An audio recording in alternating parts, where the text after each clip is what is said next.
I'm going to start out just talking a little bit about three things that come up all the time, three words that we use quite frequently in the meditation world, but often there's not a lot of clarity, and there can be quite a bit of ambiguity with these words. So the three words are concentration, attention, and awareness. So I'll start with concentration. So concentration, when we use that word, it's the analogy I like to use is a camera. So a camera can move here and there. So when we're concentrating, we're choosing where to put that concentration. We're choosing where to point that camera. So concentration is part of the mind. It's the mind's looking or searching, and choosing to arrive at a particular thing, in this case, our meditation object. So we can focus that camera wide. You know, I can narrow in on a bowl, or I can widen the camera to take in the whole room. And it's the same with the mind. You know, with our meditation object, if it's the breath, we can focus narrowly at the narrow breath just going in and out of the nostrils, or we can focus wide, feeling the whole breath through the whole body, the whole pranic field. So with concentration, there's the word attention sometimes gets used interchangeably with concentration, and different teachers use these words differently. So I wouldn't say there's any right or wrong, but the way I like to use attention is kind of related to the idea of attention span, when we talk about attention span. So it's the length of time that we are able to concentrate on an object. So the concentration is picking one thing, and then the attention is the continuity through time of focusing on that one thing. And both of those things are part of mindfulness. So the mindfulness aspect is, you know, half of meditation, and the other half is mind emptiness, or the non-doing, and that brings us to just awareness. So awareness is what is watching all of these operations within the conditioned mind.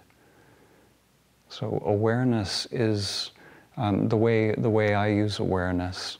It's more like consciousness, which has no properties of its own.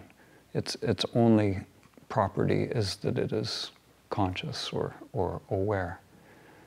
So all changing phenomena, the whole world of form is happening within the conditioned mind, or within big mind. Our conditioned mind is a limited subset of that big mind. There's an awareness of that, and it's that awareness that you know, when we do self-inquiry, we inquire into who or what we are. And, you know, normally we're focused on the screen of that conditioned mind, the thoughts and sensations. But it's possible to wake up from identification with that to this, you could say, a primordial awareness. And when that awareness wakes up, it is recognized to be ever present, And it's there even in waking, dreaming, and deep sleep. That primordial awareness is there. That's how we know that we've reached the truth, the goal. So the highest samadhi, nirvikalpa samadhi, is the awakening of that consciousness. And you know, the great masters like Ramana Maharshi, he would say, "I've stopped coming and going. I've stopped coming and going." And what he means is he's recognized, he's awoken. It's awoken in that human avatar, and it doesn't come and go. So that is the highest samadhi. That's the highest realization.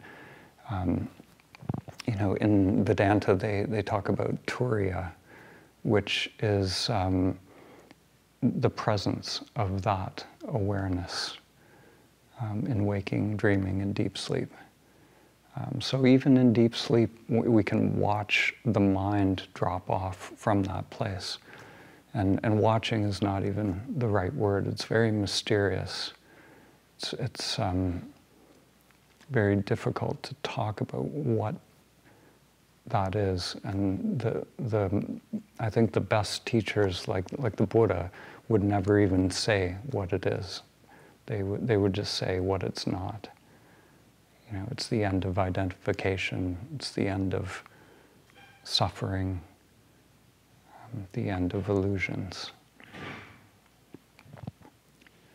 So, you know, at this point in the retreat, I'm sort of loading the beginning of the retreat with all the practices that relate to the mind, because, you know, ultimately, for me, meditation, there's no doing, there's no doer. Eventually, we come to this choiceless awareness, but yet there is something in the mind that makes this difficult. You know, it's this incessant whirlpool of the mind. So these practices can be helpful to prepare the mind, to create a mind that is less inhibiting or less difficult for us in this practice. So, so cultivating concentration and attention is helpful. I find it's helpful. Most meditation teachers are usually in one camp or another. They're usually like the direct path, non-dual teachers, or they're in, you know, the you know, teaching mindfulness practices and that sort of thing.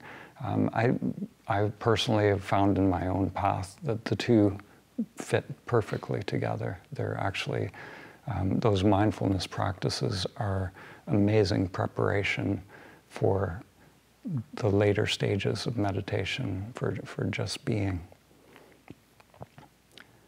So I'm going to share, in the Bhagavad Gita, there's a little teaching about concentration and attention. So there's a teacher named Dronacharya, and he has a group of students, and he's going to teach them about meditation through an analogy. So this is an archery analogy, and it's sometimes called the eye of the bird story, or the eye of the bird teaching. So the students are all in the forest.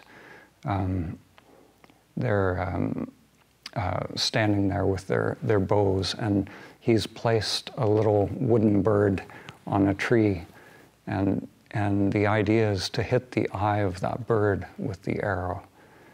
And so he gets each student, and the students are at various levels. Some of them are good meditation students. Some of them, one of them, Arjuna, is his best student. So he leaves him for last, And he calls up each student, and each one draws the bow, and they aim towards the eye of the bird. And at that moment, he asks them, "What do you see?" So he gets all different answers. One student would say, "I see in my mind's eye, the arrow going into the eye of the bird." He's got a concept in his mind. So Dronacharya says, "You sit down, that's no good." And then another student says, "I see everyone here, I see the space, I see everything, and I see the emptiness of all of it." And he's like, "No, that's too conceptual," and gets them to sit down. And it goes on like this. They go through all these different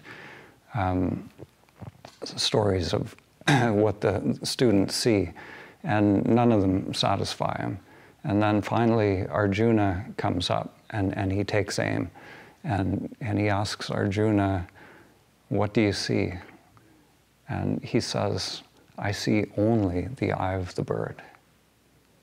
I see only the eye of the bird." And the teacher likes that answer, because that's it.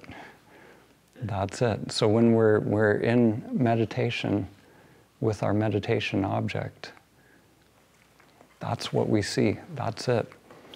That concentration, the camera is turned towards the breath or the whatever it is we're working with, and it's continuous attention, unbroken, single-pointed.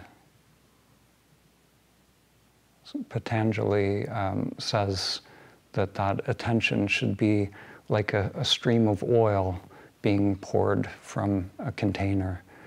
And if you just dribble it out, it's broken. But if you pour it out, it's a continuous stream. So we want our attention to be continuous, unbroken, towards the meditation object. And of course, the habit pattern of the mind will come back. Of course, there will be thoughts that may interrupt, but this is kind of the goal, is to stay with that meditation object and to become disinterested in the content of the mind, to let go of those thoughts.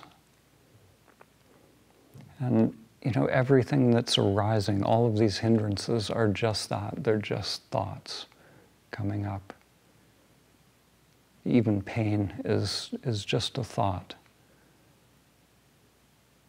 It seems like it's more than that, but if you look at what pain is, it is actually just a thought or a belief. We think it's something bad. There's sensation in the body. We label it as bad. But even extreme pain, if you think about someone getting a tattoo, a tattoo is a fairly large amount of pain. But if people really want that tattoo, they're really surrendered to that experience, they don't experience a great deal of pain.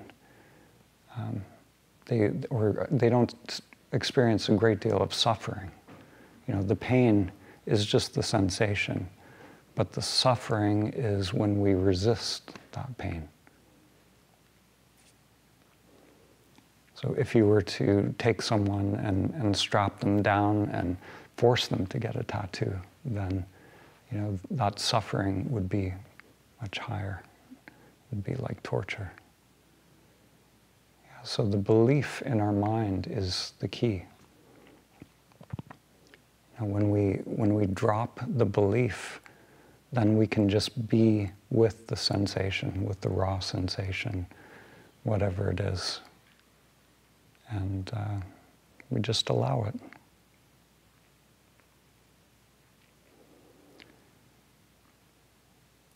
This applies to emotions that come up.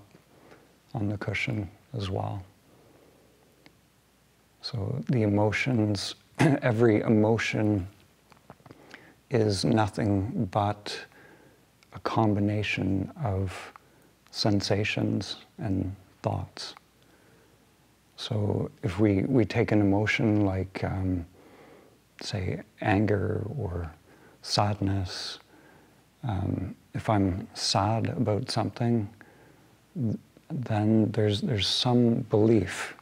You know, maybe I've lost my job, so I believe that's a bad thing. And then there's feelings associated with that in the body. So, so the emotion, when we let go of the belief component, then we actually transmute it into just pure sensation in the body. So it loses its charge. It loses the resistance. The resistance is, you know, when I label it as good or bad, you know, and that's what the samskaras are. These habit patterns of craving and aversion are just these preferences.